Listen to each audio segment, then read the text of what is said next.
If you're a person who's really good at living within your means, great at saving money, may come to a point where you start to wonder, do I have too much cash sitting on the sidelines?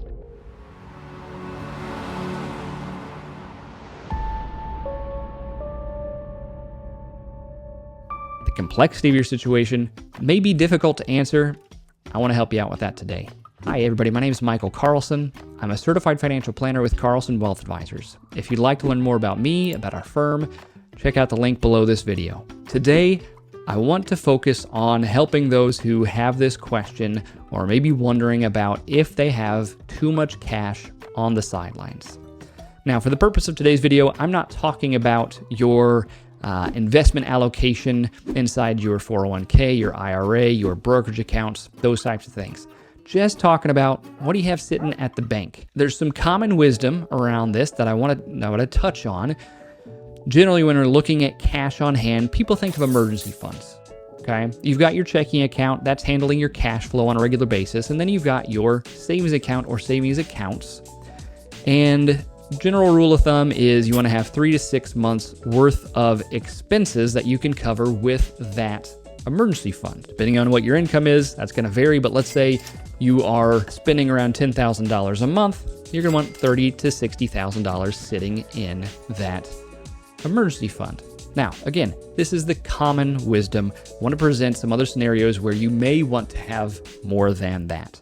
If you are someone who is married and living in a household with 2 incomes, W-2 employees, everything's pretty simple and straightforward, that rule of thumb probably works pretty well for you. Let's say you're the sole breadwinner, and if your income drops off, suddenly there's no income in the house.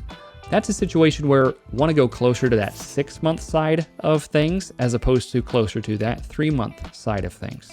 Adding to the complexity of that, let's say you're somebody who is self-employed and the sole breadwinner in a home. That's when I want to start looking at more than 6 months worth of expenses. If something happens unexpectedly in your business and you don't have someone who's writing you a steady paycheck regardless of what's happening in the market, your ability to maintain that business really decreases if you don't have, I think, a year's worth of expenses covered there. And that's something that a lot of people have to build up to, but man, you would feel a lot better, sleep a lot better at night, knowing that if something happens out of your control, your business can continue to survive and do what it's due to get through those rough patches. Another example, let's say you're somebody who has maybe a regular full-time job, that 3 to 6 months is just fine, but you also dabble in real estate. You've got a few real estate properties. What happens if you don't have renters? Again, unexpected things can happen. And let's say you go 3, 4, 5, 6 plus months where you can't get people to rent for whatever reason. Well, on top of that normal emergency fund, I also like to see a fund just to be able to pay the expenses on the real estate properties that you own for maybe up to 6 months. That's going to depend on your specific market and what market conditions demand, but I like to see separate things for that, your regular living stuff and your real estate property. So a lot of different areas that we can look into, but it kind of gives you an idea of where you might want to have those savings at. The other thing that we haven't touched on yet here is that of additional goals that you have. Are you looking to buy or build a home? Are you looking to buy a car, a boat, do some remodel work, do some renovations? Any major purchases or expenses that you're anticipating coming up within the next few years, maybe even up to 5 years, you want to think long and hard about keeping that in cash as opposed to throwing that in the stock market.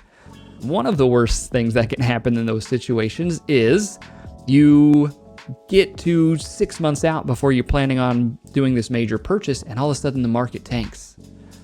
And suddenly you find yourself not having enough money to do that thing you wanted to do, and you've got to wait maybe another year before the market recovers in order to do that. Not a fun place to be. Much better to be nice and conservative, nice and boring, as I like to say, with those funds that are specifically reserved for those purchases. If you're not in one of those situations, where you've got a major purchase coming up and you find yourself with enough cash to sustain your needs for several years, I would take a serious look at getting those dollars to work for you. I hope that was all helpful for you today.